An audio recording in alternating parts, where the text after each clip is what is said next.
ऐसा कहा जाता है कि इंसान को अपने अच्छे और बुरे कर्मों का फल यहीं इसी जन्म में मिलता है, लेकिन कई बार दूसरों के बुरे कर्मों की सजा हमें भुगतनी पड़ती है, और ये खास तौर पे तब होता है जब हम किसी और पर बिना सोचे समझे अंधा विश्वास कर लेते हैं। नमस्कार, मैं senior inspector Rajesh Jadhav crime petrol Dastak के आज के इस एपिसोड में आप सबका स्वागत करता हूँ।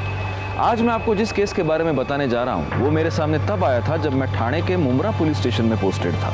एक सीधी साधी औरत के मर्डर से शुरू हुआ ये केस अपने आप में साजिश और क्रिमिनल एक्टिविटीज की बहुत सारी परतें समेटे हुए था।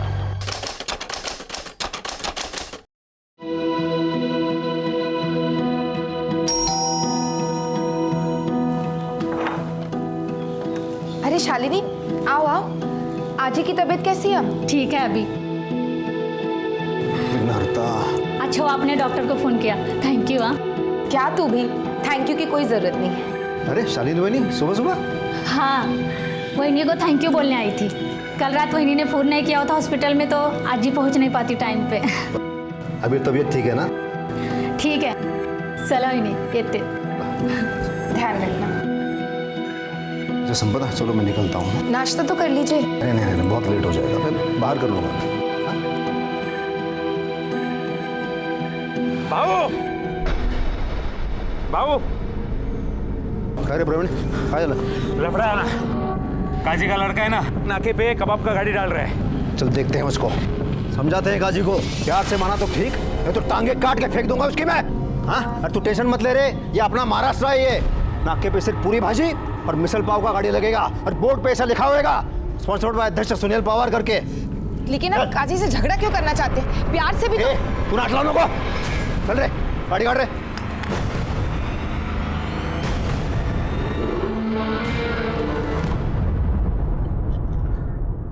करोड़े नहीं, मतलब ठीक है तुम ये लेके आए हो, लेकिन अपने देसी वड़ा पाव का मजा ही अलग है। और ये क्या, ये सॉस क्या लेके आए हो? अरे हिरवी चटनी, हिरवी मिर्ची पाई है ना मोटी मोटी। सर हेड ऑफिस से फैक्स आया है।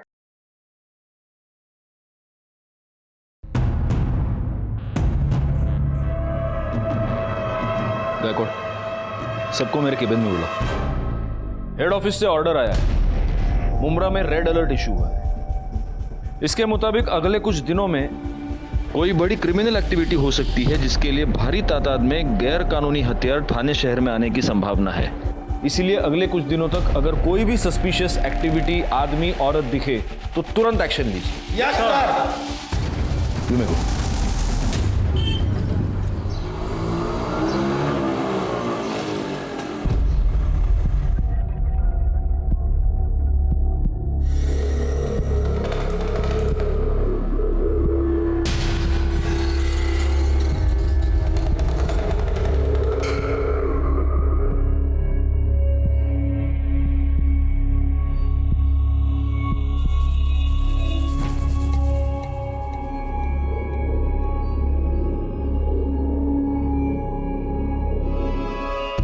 चाय भाई पी के हो गया ना? चलो निकलो अब यहाँ से, तुम लोग को इधर रूम नहीं मिल सकता। चलो निकलो। भाईजान हम लोग बहुत मुसीबत में, थोड़ा रहम कीजिए बस कुछ दिनों के लिए। अबे कुछ दिनों के लिए, कुछ घंटे के लिए मैं तुम लोगों को अपने घर में नहीं रखेगा। चलो निकलो। क्या बोल रहे हैं आप? घर आए हुए मेहमानों से ऐसे बात करते हैं क्या?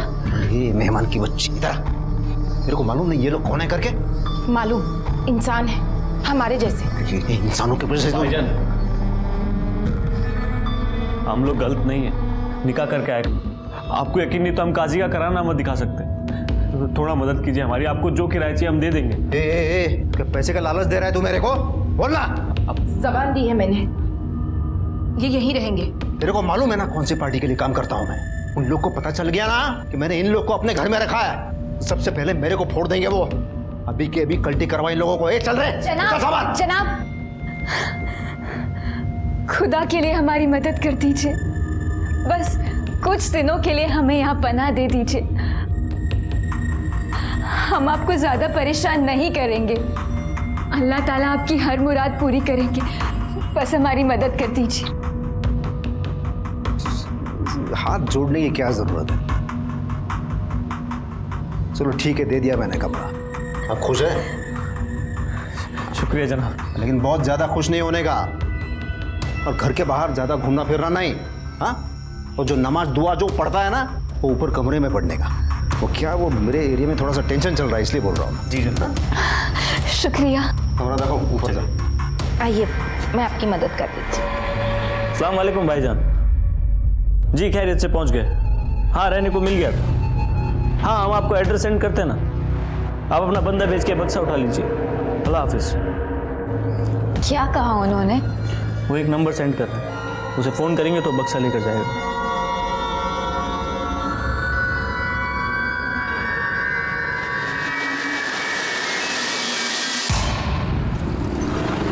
ये लो।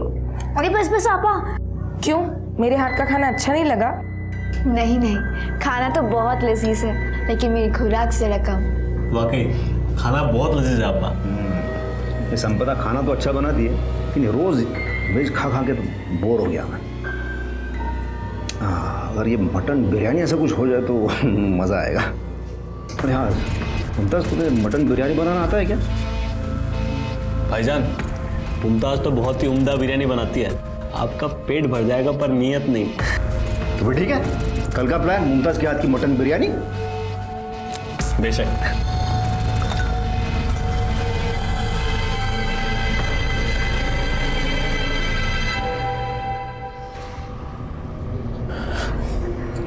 क्या हुआ? फोन नहीं लग रहा?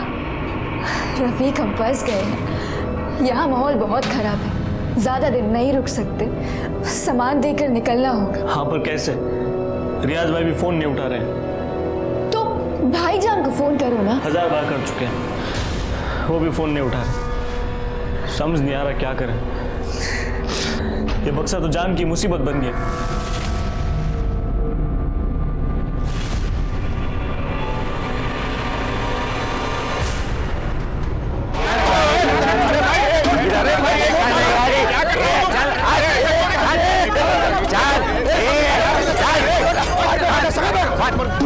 मैंने कहा था इनसे काजी से झगड़ा मत करना। ए काजी, तेरे को प्यार से समझाया था मैंने, ये कबाब का गाड़ी बिरयानी का गाड़ी इधर नहीं डालने का। तो ये बात तेरे दिमाग में घुसता नहीं क्या? अरे हमको भी धंधा करने का है ना, कहाँ जाके धंधा करेगा? जब मैं बोल रहा हूँ तो बीच में नहीं बोलने का।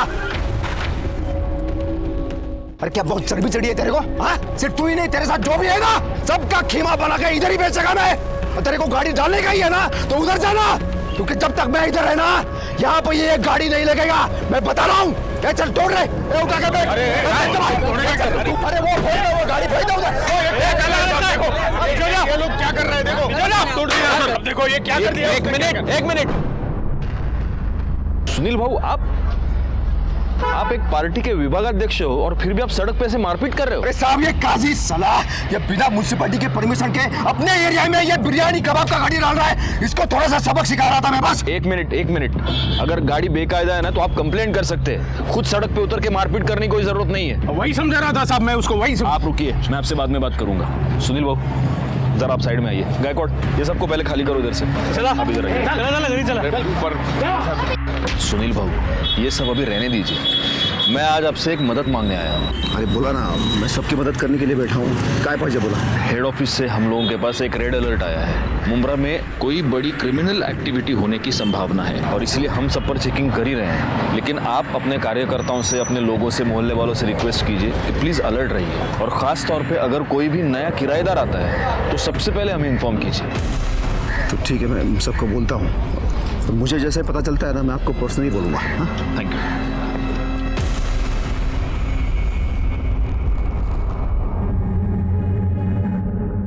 अरे ये भाई लोग, यहाँ पे तमाशा नहीं चल रहा है, चलो निकलो। ये चल जा रहे। सुनी ना सब तू, गुस्सा क्या तेरे दिमाग में? मैं क्यों मना कर रहा था इन लोगों को रखने के लिए? चलो अभी निकलते हैं यहाँ से, इससे पहले कोई देख ले। चलो।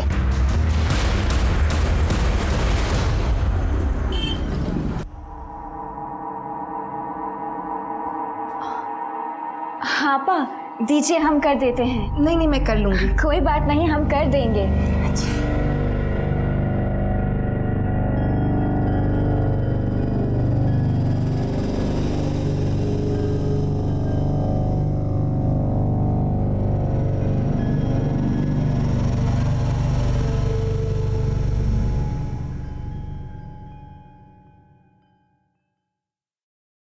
मैं स्कूल जा रही हूँ, आप नाश्ता करके काम। अरे अभी तक तैयार नहीं हुए, आज काम पे नहीं जाना है क्या?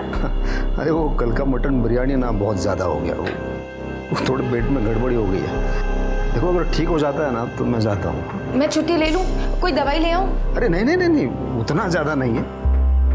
देखो तुम जाओ, नहीं तो क्या तुम्हें स्कूल में देरी हो जाएगी। जाओ, अपना ध्यान रखिएगा।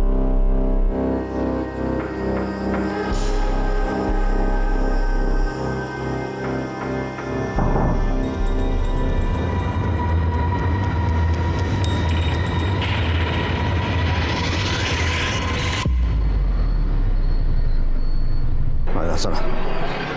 अरे दर्शन, प्रवीण, अच्छा आपने सारे कार्यकर्ता वो माने, शिरवाड़कर, साळुंके सब आ रहे हैं ना? सब आ रहे हैं। क्योंकि क्या मुझे इसमें पार्टी में सबका समर्थन चाहिए, तभी मैं बात को आगे बढ़ा सकूँ। हाँ भाऊ, बरोबर है। लेट होने वाला है, भाऊ ने बोला था टाइम से आने का। भाऊ आपके साला सब आलूस में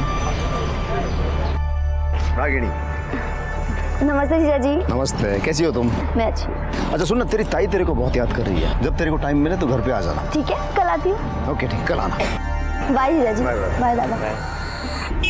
क्या रे, अपने जीजा के यहाँ तू काम करेगा, इसका मतलब जब मन में आएगा तब उठ के आएगा तू?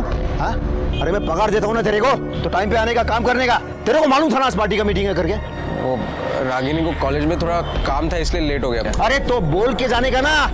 चल अब शुरू कर, और आधे घंटे में मेरे को सब तैयार चाहिए। चल चल चल चल। कुत्र्यासारखं वागवता तुम्हाला भाऊजी, कुछ भी बोलते हैं, अचानक भड़क जाते हैं मेरे। ऑफिस में सब लोग मजाक उड़ाते हैं मेरे। आप बात करो ना उनके साथ। देख, ये तेरे और उनके बीच की बात है, मुझे बीच में मत डाल। और वैसे भी गलती तेरी है, थोड़ा पढ़ लिख लेता तो ऐसे गालियां नहीं सुननी पड़ती तुझे। एक तो उन्होंने तुझे काम पे रखा, ऊपर से तू उन्हीं की शिकायत कर रहा है। नहीं जम रहा है ना तुझे तो छोड़ दे, कोई और काम ढूंढ। ठीक है, समझ रहा हूँ मैं, सब पति है ना आपके, वो कुछ भी हो जाए आप उनकी साइड लोगी। पर याद रखना ताई, जिस दिन मेरी सटक गई ना, बहुत भारी पड़ेगा आपको।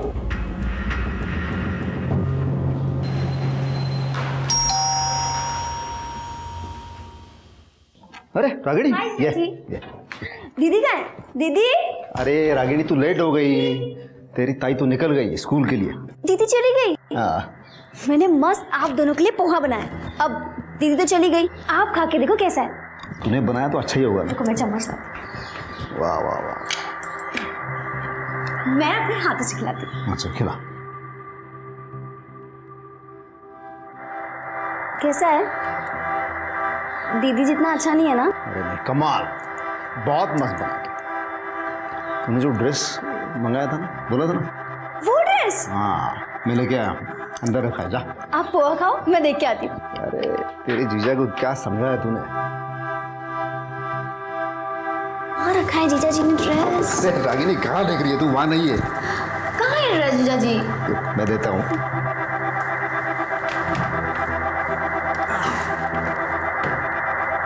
ये देख।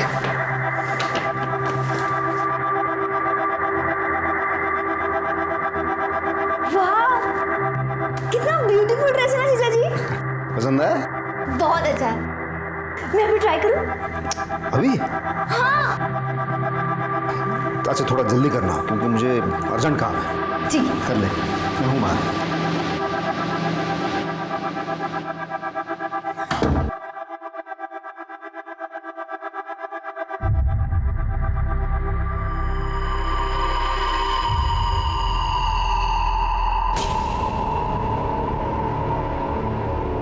ये लोग तो फोन ही नहीं उठा रहे। अब क्या करें इस बक्से का? यहीं छोड़ के भाग जाते।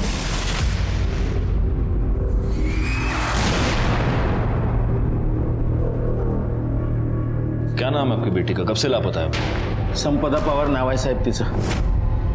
2 दिन से मेरी बेटी गायब है साहब। उसके पति को भी नहीं मालूम वो कहाँ गई। मतलब शादीशुदा है? तो कंप्लेंट लिखवाने के लिए उसका पति क्यों नहीं आया? आप लोग क्यों आए? क्या नाम है उसके पति का? क्या करता है? सुनील पवार नाम है साहब, अध्यक्ष है ये एरिया का वो। सुनील पवार? सुनील बाबू? हाँ। अरे उनको तो जानता हूं मैं। तो सुनील बाबू की पत्नी 2 दिन से गायब है और सुनील बाबू ने कंप्लेंट नहीं की? सर एक्चुअली ताई ना एक स्कूल में पढ़ाती है और 17 तारीख को वो स्कूल की तरफ से लोनावला पिकनिक ही गई थी, पर दीदी को तो कल आ जाना चाहिए था, और जब वो नहीं आई और मेरा फ़ोन भी नहीं उठाया तो मैंने जीजा जी को फ़ोन किया और उन्होंने बताया कि दीदी तो आई नहीं है वापस। और जब अगले सुबह मैंने फिर से कॉल किया तो जीजा जी को और टेंशन हो गई, तो वो उसे ढूंढने लोनावला गए, शायद इसलिए ही नहीं आए।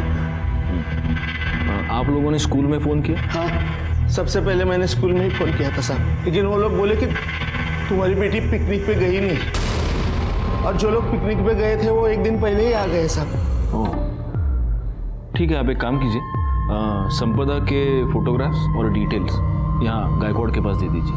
हम जल्द से जल्द उन्हें ढूंढने की कोशिश करेंगे। जी साहब, मेहरबानी होगी। Thank you sir. संपदा की तलाश करने के लिए हमने उसके स्कूल, घर से लेकर स्कूल तक के सभी रास्ते और आस पड़ोस में सबसे पूछताछ की, सिवाय इस जानकारी के कि 17 जनवरी को संपदा अपने स्कूल में पहुंची ही नहीं, हमारे हाथ कुछ नहीं लगा। संपदा एक बहुत ही सीधी सादी, सबको मदद करने वाली नेक दिल औरत थी जिसका कोई दुश्मन नहीं था। ऐसी औरत इतने सस्पिशियस सर्कमस्टांसेस में अचानक गायब हो जाती है, क्यों और कैसे? सोच सोच के दिमाग का दही हो गया है। पता नहीं वो संपदा किधर चली गई। आपको पता है कितना टेंशन है मेरे को। सुनील बाबू, आपके फैमिली में आप दोनों के अलावा और कौन कौन है? फैमिली के नाम पे तो मेरे घर में सिर्फ मैं और संपदा है, बाकी एक भाड़ोतरी था, नई नई शादी करके आए थे। मुझे लगता है इन्होंने उनको रूम भाड़े पे देके बहुत बड़ा गलती किया है। आपने रूम भाड़े पे दिया था? किसको? क्या नाम था उनका? रफीक और मुमताज़ बेग नाम था। क्या? सुनील बाबू, मैंने आपसे पर्सनली मिलकर आपको हेड ऑफिस से जो रेड अलर्ट आया था उसके बारे में बताया था। मैंने नहीं रखा उनको, वो संपदा को उन दोनों ने पटाया। संपदा मानी नहीं, मैं क्या करता फिर, देना पड़ा मुझे। लेकिन वो बहुत दिनों तक रहे नहीं थे, वो बहुत जल्दी चले गए थे। आप एक पॉलिटिकल पार्टी के विभागाध्यक्ष हैं, आप इतनी बात समझते नहीं? वो लोग अगर क्रिमिनल एक्टिविटीज में इन्वॉल्व होंगे तो वैसे ही एक जगह पर बहुत दिन रुकेंगे नहीं। कब गए वो लोग? वो 17 तारीख को, तो संपदा वो पिकनिक के लिए चले गई थे ना तब। और कहाँ गए? वो मैंने पूछा नहीं। अच्छा, आपने उनके बारे में कुछ सस्पिशियस, कुछ ऐसा नोटिस किया? ऐसा कुछ खास नहीं है, तो वो दोनों हमेशा अपने कमरे में रहते थे। लेकिन वो जो रफीक था ना, वो थोड़ा सा अजीब था। दोनों के पास एक बक्सा था और रफीक उस बक्से से कभी दूर नहीं हटता था। मालूम नहीं था उस बक्से में क्या था। अच्छा, आपके पास उनका आईडी होगा, हाँ, कुछ एड्रेस प्रूफ होगा, कुछ तो होगा, फ़ोन नंबर होगा, गायकवाड़ के पास दे दीजिए। नहीं, वो तो नहीं लिया मैंने, मतलब संपदा ने लिया होगी तो मुझे नहीं पता। हाँ, लेकिन वो रफीक के पास एक मोबाइल था, उसके नंबर लेने की कभी ज़रूरत नहीं पड़ी मुझे। लेकिन अब लगता है वो सारे डिटेल्स लेने चाहिए थे। अब लगता है आप लोगों की वजह से ही हमारे देश में सिक्योरिटी लैप्सेस होते हैं। उनको आपके पास लेके कौन आया था? कोई लेके नहीं आया था। वो दोनों संपदा को कहाँ रास्ते में मिले थे। अभी अभी शादी करके आए हैं, सर पे छत चाहिए, और येड़ी वो सीधा घर पे लेके आई। वो उनकी शक्ल पहचान पाएंगे आप? याद है? हाँ। स्केच बनवा सकते हैं? हाँ।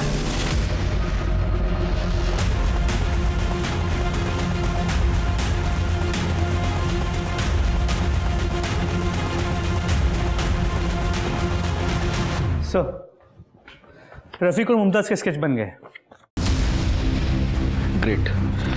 फौरन ये स्केचेस आसपास के पुलिस स्टेशन और हमारे खबरियों को भिजवा दो। हमें किसी भी हालत में इन्हें पकड़ना होगा, इससे पहले कि ये किसी आपराधिक घटना को अंजाम दे दें। सर,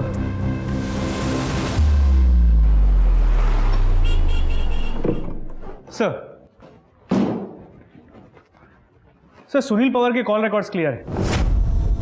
उसके लोकेशन रिकॉर्ड के मुताबिक वो लोनावाला गया था, शायद संपदा को ढूंढने के लिए। लेकिन संपदा के कॉल रिकॉर्ड्स एज एक्सपेक्टेड नहीं है। संपदा का फ़ोन संपदा के गायब होने के 2 दिन बाद तक, मतलब कल शाम तक एक्टिव था, लेकिन उसकी लोकेशन लोनावाला की नहीं थी, यही मुमरा की थी। और उसका फ़ोन इस दौरान कई बार स्विच ऑन और स्विच ऑफ हुआ। हर बार स्विच ऑन हुआ सिर्फ फोटोज़ रागिनी को भेजने के लिए। सो मुझे लगता है कोई हमें मिसलीड करने की कोशिश कर रहा है। अब ये कंफर्म हो गया गायकवाड़ कि संपदा कभी लोनावाला गई नहीं थी, वो यहीं पर थी। और सर, सबसे इंपॉर्टेंट बात, संपदा के फ़ोन से आखिरी कॉल किया गया था 100 पे। ये कॉल 5 सेकंड के लिए चला, जिसके बाद कट हो गया, और इसके बाद संपदा ने वापस कॉल नहीं किया। संपदा और ये कपल एक साथ गायब हुए। हो सकता है इस कपल ने संपदा को किडनैप किया हो। उनसे बचने के लिए जब वो 100 डायल कर रही होगी तब इन लोगों ने संपदा को पकड़ लिया और फोन कट कर दिया, और फिर किसी को शक ना हो इसलिए रागिनी को लोनावाला के पिक्चर्स भेजते हैं। सुनील भाऊ ने हमें इस कपल के बारे में ना बताकर बहुत बड़ी गलती की है। एक काम करो, 17 जनवरी को संपदा गायब हुई। उस दिन सुनील भाऊ के घर के आसपास जितने भी फोन्स एक्टिवेटेड थे उन सब के बारे में बता दो। सर, हम उमरा पुलिस स्टेशन इंस्पेक्टर जादव बोलते हैं। ठीक से देखो कुछ मिलता है क्या? मांगे वा चलो। सर पे बहुत बुरी तरह से चोट लगी है। लाश को पहली बार किसने देखा था? सर जबरदस्त मिटा घर है, वहाँ के कुछ लोगों ने सबसे पहले बॉडी देखी है। सर आपने जो फोटो भेजी थी उससे हमने मैच किया और आपको इन्फॉर्म किया। ये सर पे जो घाव हुआ इसकी वजह से मौत हुई? नहीं सर है बगा, शायद इससे हुई हो।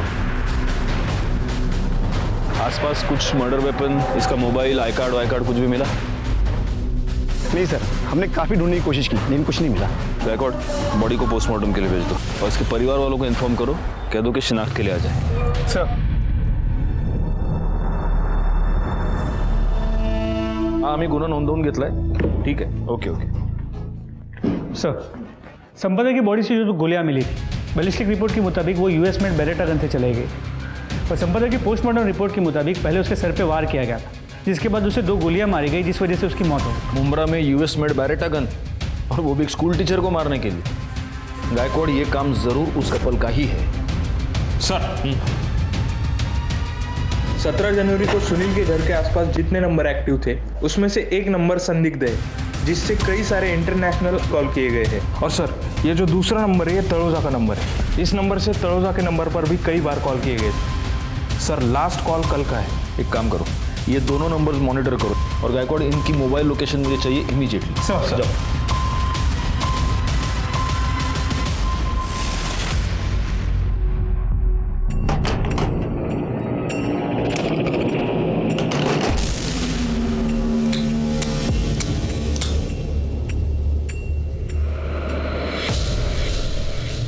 इसमें 2 गोलियां कम है। कहाँ गई? हमें नहीं पता रियाज भाई, हमने तो इन्हें छुआ भी नहीं, हमें तो चलानी भी नहीं आती। हमारा काम इस बक्से को आपके हवाले करना था, हमने कर दिया। अब हम चलते हैं। अल्लाह हाफिज। अरे ऐसे कैसे चलते हैं हम? कहाँ चलते हैं? जिस मिशन का आगाज किया है उसे अंजाम भी तो तुम्हें ही देना होगा ना। मतलब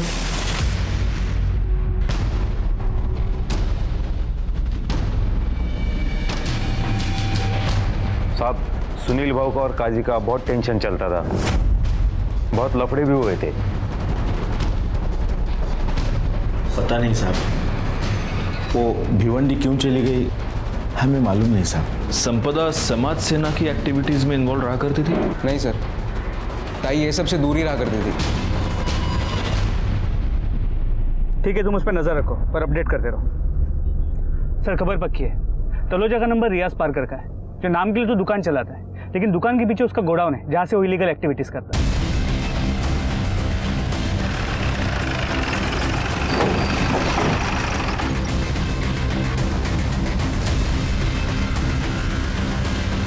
रियाज जी?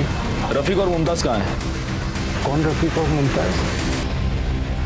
रफीक और मुमताज का मैं इस्तेमाल कर रहा था साहब। इधर के लोकल गैंग को बड़ी तादाद में असला चाहिए था, मैंने उन्हें उसी काम में लगा दिया था। उन दोनों का हुलिया बता। हुलिया बता उनका। मोबाइल, उनका मोबाइल में मोबाइल गुंडे, मोबाइल क्यों नहीं सर?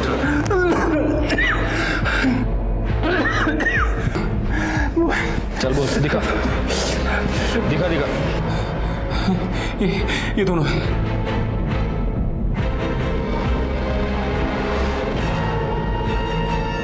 ये दोनों आप कहाँ हैं बता?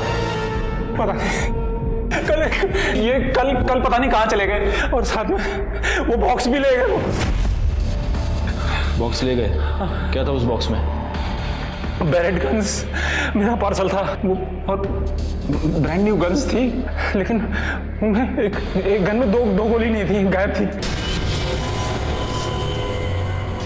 करडे अजून किलोभर मिरच्या घ्या और सब के सब इसके मुंह में ठूस दो। जो मैं कह रहा था वही सच है। संपदा को इनकी असलियत पता चल गई और इसीलिए ये कपल उसको मारकर भाग गया। सर उनका भागना समझ में आता है, लेकिन संपदा की बॉडी को वहाँ भिवंडी में डिस्पोज करना समझ में नहीं आ रहा। होगा, इसका भी कोई ना कोई रीजन होगा। और ये रियाज जो हमसे कह रहा है कि ये कपल भाग गया है, ये झूठ है। इस रियाज ने ही जरूर इनको किसी मिशन पर भेजा है और हमें उस मिशन के बारे में पता लगाकर जल्द से जल्द उन्हें रोकना होगा। हमारे पास वक्त बहुत कम है। सर, वो सुलेमान काजी को लेकर आए हैं। एक नंबर का मक्कार इंसान है वो सुनील। मोहल्ले में हमारा जीना हराम कर रखा है उसने, हमारा धंधा बंद करवा दिया। हर रोज एक नई मुसीबत खड़ी कर रहता है वो हमारे लिए। और इसलिए तुमने उसकी बीवी को मार दिया। अल्लाह माफ करे, मैं क्यों मारूंगा अब उसकी बीवी को? मुझे तो लगता है कि सुनील ने खुद अपने हाथों से अपनी बीवी का कत्ल किया है, वो भी उसकी साली के चक्कर में है। आपको शायद पता नहीं साहब, सुनील और उसकी साली रागिनी का प्यार परवान चढ़ रहा है। तोहफे देना, तफरी करना, घूमना फिरना तो आम बात हो गई है उन लोगों के लिए। और तुझे कैसे पता कि सुनील का उसकी साली के साथ चक्कर चल रहा है? इश्क और मुश्क छुपाए नहीं छुपते साहब। कितनी बार सुनील ने हमारे भतीजे की दुकान से कीमती तोहफे खरीदवा कर दिए हैं रागिनी को।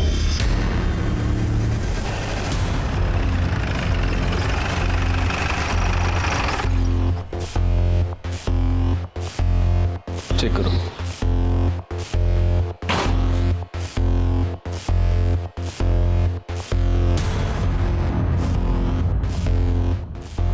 सुनिए, ये सुनील बाबू के घर पे ताला लगा है। कहाँ गए हैं, कब आएंगे, कुछ पता है? भाऊ तो कल से ही नहीं दिखे, कल से ही घर में ताला लगा हुआ है।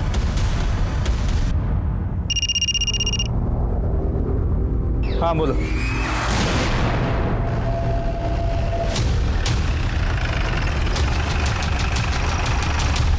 सर, बॉडी के पास पर्स और मोबाइल मिला है। देखो देखो।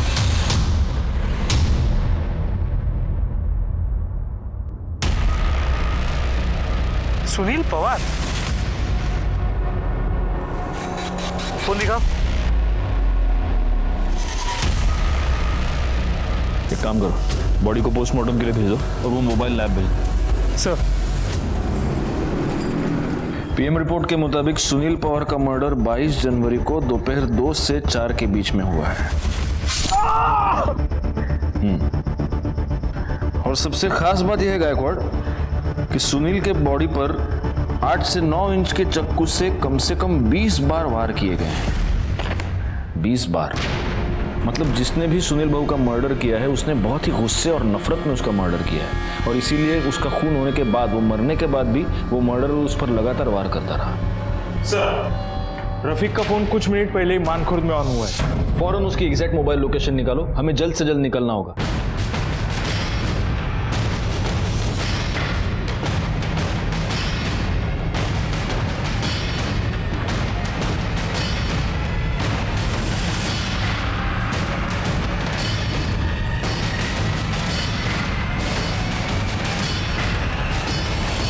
अस्सलाम वालेकुम भाईजान, सामान हम दे देंगे, आप हमारे मतलब की बात कीजिए जी।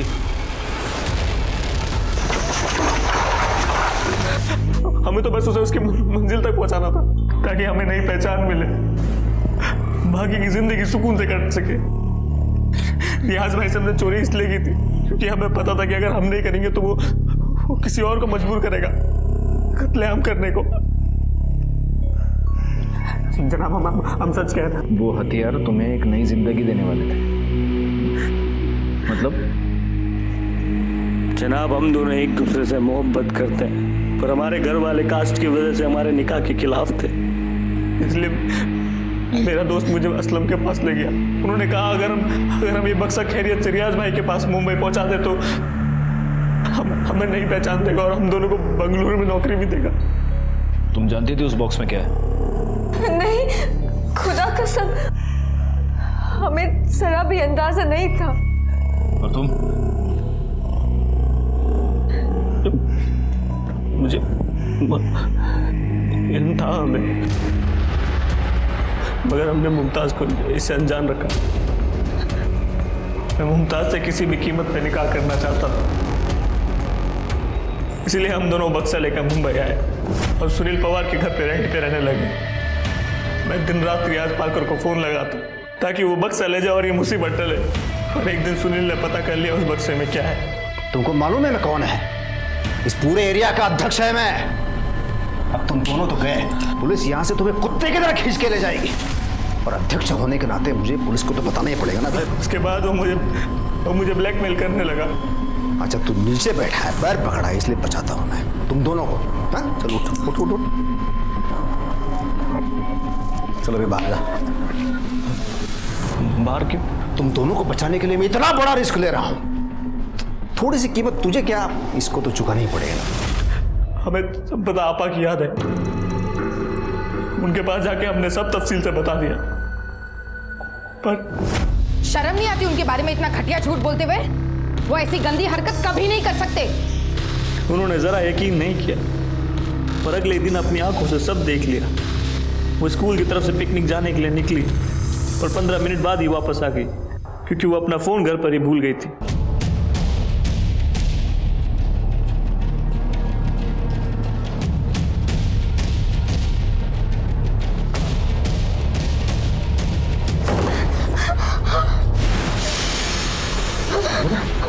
इसका मतलब ये लोग सच बोल रहे थे। मैंने इनकी बात पे भरोसा नहीं किया। तुम पर आंख बंद करके मैंने भरोसा किया और तुम ये सब। हे संपदा, अरे तू गलत समझ रही है रे। इनको थोड़ा सा सबक सिखाना था। मेरे को मालूम नहीं ये लोग क्रिमिनल हैं। अरे गन का बक्सा लेकर घूम रहे हैं। तेरे को बेवकूफ बनाया इन लोगों ने। ये लोग तो पराए, लेकिन आपको क्या हो गया? तुमने पुलिस को खबर क्यों नहीं की? तुमने मुझे धोखा दिया है।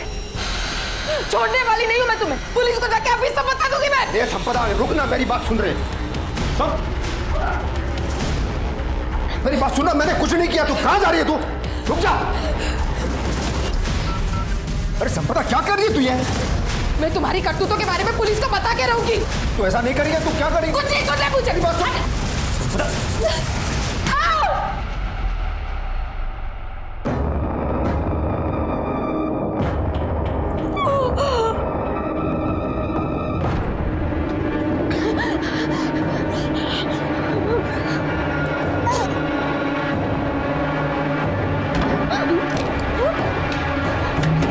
सुनील ने हमें हमारे कमरे में बंद कर दिया। संपदा भाभी को गाड़ी में लेकर निकल गया। उसके पास गन कहां से आई? जनाब वो गन उसने हमारे बक्से से निकाली थी। जिस दिन तो उसे बक्सा मिला उसने अपने कब्जे में ले लिया। उसके बाद वो निकल गया और कुछ घंटे बाद प्रवीण के साथ वापस आया और हम दोनों को घर से बाहर निकालने लगा। इसका मतलब ये प्रवीण भी इन्वॉल्व था? सुनील ने ही नहीं, प्रवीण ने भी मेरे साथ एक बार नहीं कई बार जबरदस्ती। लेकिन हम ये कैसे मान ले कि तुम दोनों सच कह रहे हो? जनाब हम मानते हैं कि हम गलत हैं, मगर ऊपर वाला गवाह है कि हम सच बोल रहे हैं। इसके बाद हमें हमारे लिए कुछ नहीं बोलना। आगे अल्लाह मालिक। तुम दोनों ने सरेंडर नहीं किया, इसलिए जब तक प्रूव नहीं होता तब तक तुम दोनों सस्पेक्ट्स ही रहोगे।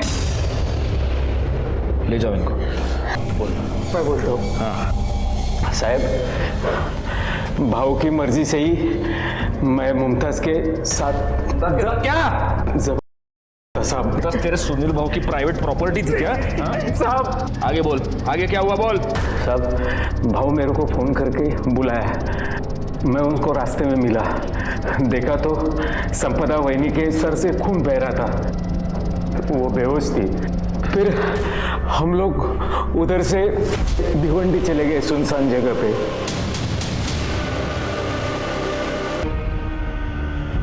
आगे क्या हुआ बोल। बता दो साहब। फिर भाव ने वहिनी का फोन मेरे पास दिया और बोला कि थोड़ी थोड़ी देर बाद चालू करने का और इंटरनेट से लोनावला के फोटो रागिनी को भेज देने का। फिर उसके बाद उन्होंने वो फोन तोड़ के फेंकने के लिए कहा। ये सब चीज भाव ने जेल में जाने से बचने के लिए वहिनी का मर्डर किया साहब। और तेरे सुनील भाव को क्यों मारा तूने? माँ कसम साहब, मैंने नहीं मारा। रफीक के पास मिले बरेटा गन के बॉक्स ने और प्रवीण के बयान ने यह साबित कर दिया था कि संपदा का मर्डर उसके पति सुनील पवार ने ही किया था। लेकिन अब यह बात हमारे समझ में नहीं आ रही थी कि सुनील पवार का मर्डर किसने किया। और तभी सुनील पवार का टूटा हुआ फोन रिपेयर होकर हमारे पास आया और उससे हमारी इन्वेस्टिगेशन को एक नई दिशा मिली। तुम्हारी ये तस्वीर हमें सुनील के मोबाइल में मिली। सच बताओ रागिनी, तुम्हारे और सुनील के बीच एग्जैक्टली क्या चल रहा था? सर मुझे सच में नहीं पता कि जीजा जी मेरी फोटो क्लिक कर रहे थे। अगर तुम्हें सच में पता नहीं था तो इस तस्वीर में तुम सीधा कैमरे के लेंस में देखकर स्माइल क्यों कर रही हो? रागिनी सच सच बताओ, वरना पाटिल मैडम तुमसे सच उगलवा लेंगी। नहीं सर हमारा कोई अफेयर ही नहीं था, सिर्फ जीजा साली का मस्ती वाला रिलेशन था। हम बस फ्लर्ट करते थे सर, बाकी और कुछ था ही नहीं। वो सब नहीं था, मतलब फिजिकल नहीं था सर। और तुम्हारी ये ऐसी फोटोज है, ये तुम्हारे अलावा और किसी को पता है? वो रफीक, उसको मालूम है सर। तूने जो ड्रेस मंगाया था ना, बोला था ना, वो ड्रेस? हाँ मैं लेके आया, अंदर रखा है, जा। आप पोहा खाओ, मैं देख के आती हूँ।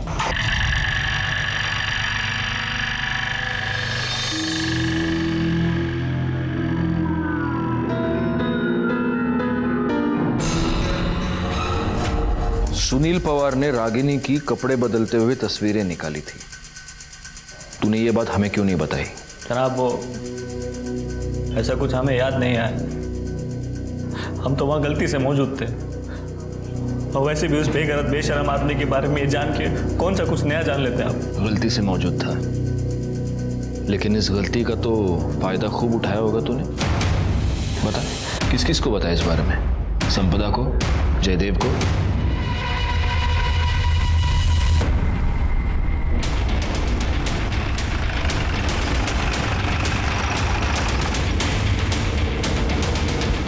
पूरे घर की तलाशी ले लो, कोई भी कोना छूटने ना पाए। चलो बाहर चलो।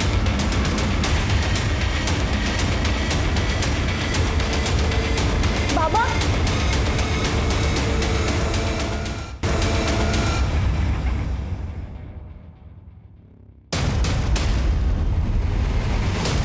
सर ये किचन में चाकू मिला और इसके ऊपर खून के दाग है।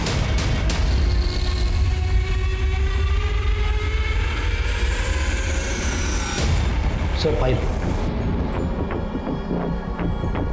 दिवाकर जी, आपके कॉल रिकॉर्ड्स ये बता रहे हैं कि 22 तारीख को दोपहर को 1:30 बजे आपने अपने दामाद सुनील पवार को फोन किया था। हाँ साहब। तो क्या बात हुई आपकी? अब मुझे याद नहीं साहब क्यों किया था। तो इसका मतलब आपको याद दिलवाना पड़ेगा। पाटिल भाई, करड़े, इन दोनों को तब तक मारते रहो जब तक इनको याद ना आ जाए। आप साइड में आ जाइए, आप सीनियर सिटीजन हैं। ये क्या कर रहे हैं साहब? आइए आइए।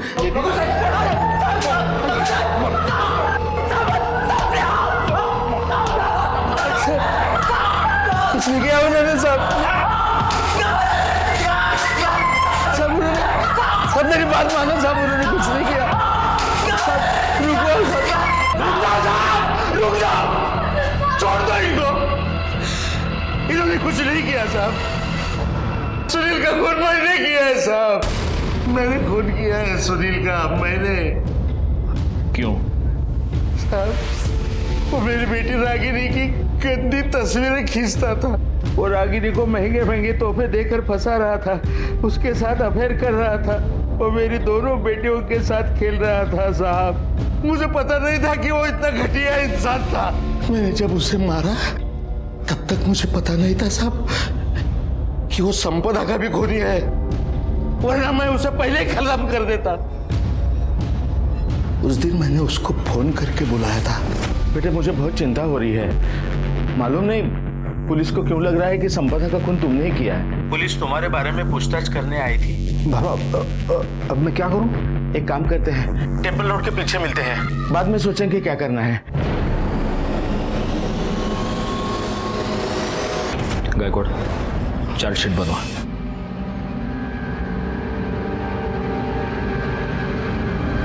प्रवीण को मुमताज पर रेप करने के और संपदा के मर्डर में भागीदार होने के जुर्म में सजा मिली और दिवाकर राव को सुनील पवार के मर्डर के लिए। लेकिन इस केस में सही माने में विक्टिम थी मुमताज बेग। सुनील और प्रवीण जैसे लोगों ने उसकी अस्मिता को ठेस पहुंचाई। इसी के साथ मैं सीनियर इंस्पेक्टर राजेश यादव आपसे विदा लेता हूं। दोबारा मिलूंगा, तब तक सतर्क रहिए और देखते रहिए क्राइम पेट्रोल दस्तक, क्योंकि मकसद बताना नहीं, बचाना है। जय हिंद।